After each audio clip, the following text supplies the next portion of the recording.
EDSA, kantahang pang-EDSA, sayawang pang-EDSA, EDSA, tulugang pang-EDSA, EDSA. Kung nandiyan ka, tutok na, kasama mong natatrap.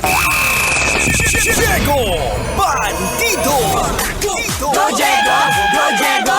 Go Diego! EDSA! Let's go!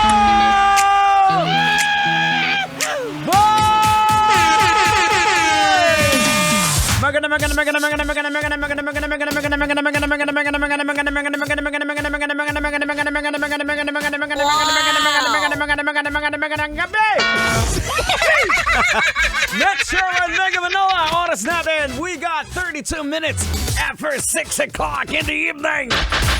Woo-ha! Kasama pa rin po siyempre, punong-puno po ng enerhiya. Diego Bandido, Tanghenyo, at siyempre ang pinakamakulit, walang iba kundi si...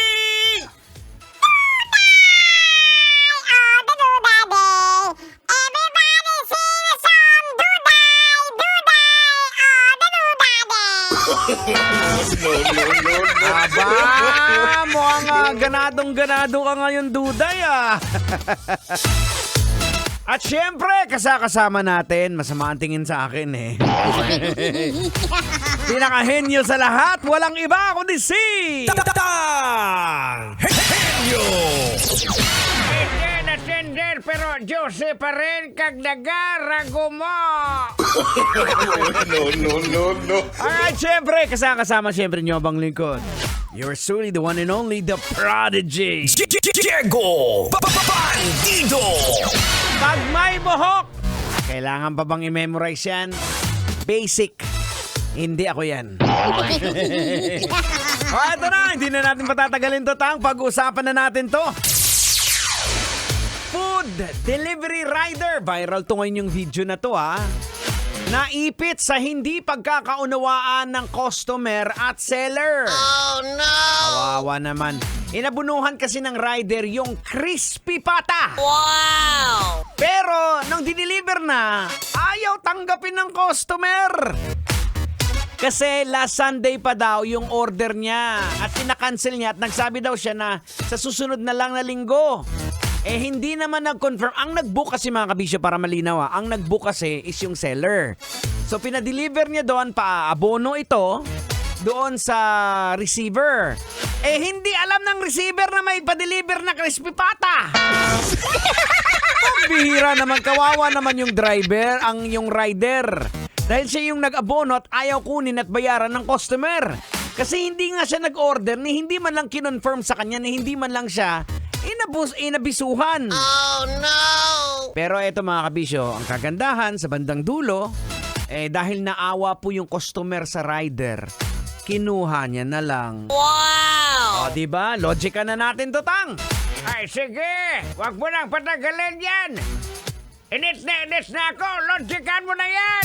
Logika na yan! Logika na yan! Alright, mga kabisyo, logika na yan. Anong leksyon ang ating mapupulot? Anong aral ang ating madudukot?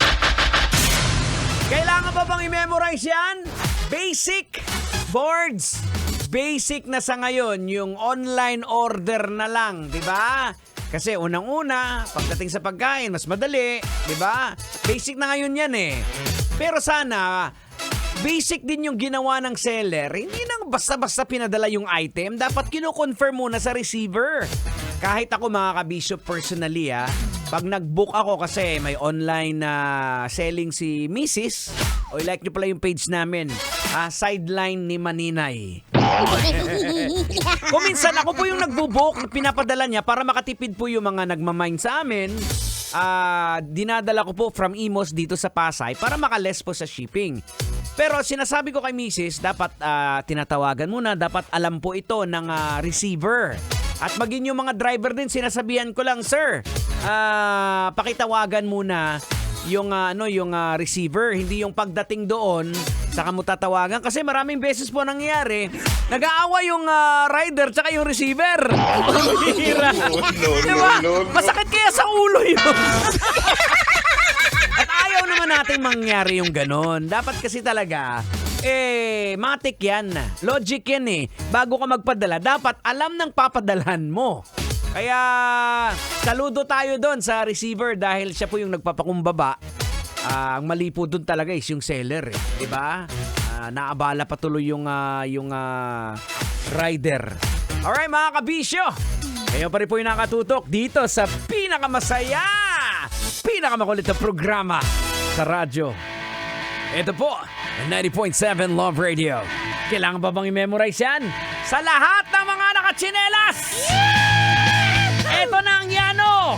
Para sa inyo to, right here on 90.7 Love Radio! Makulat! Kailangan pa bang i-memorize yan? Love Radio. Basic!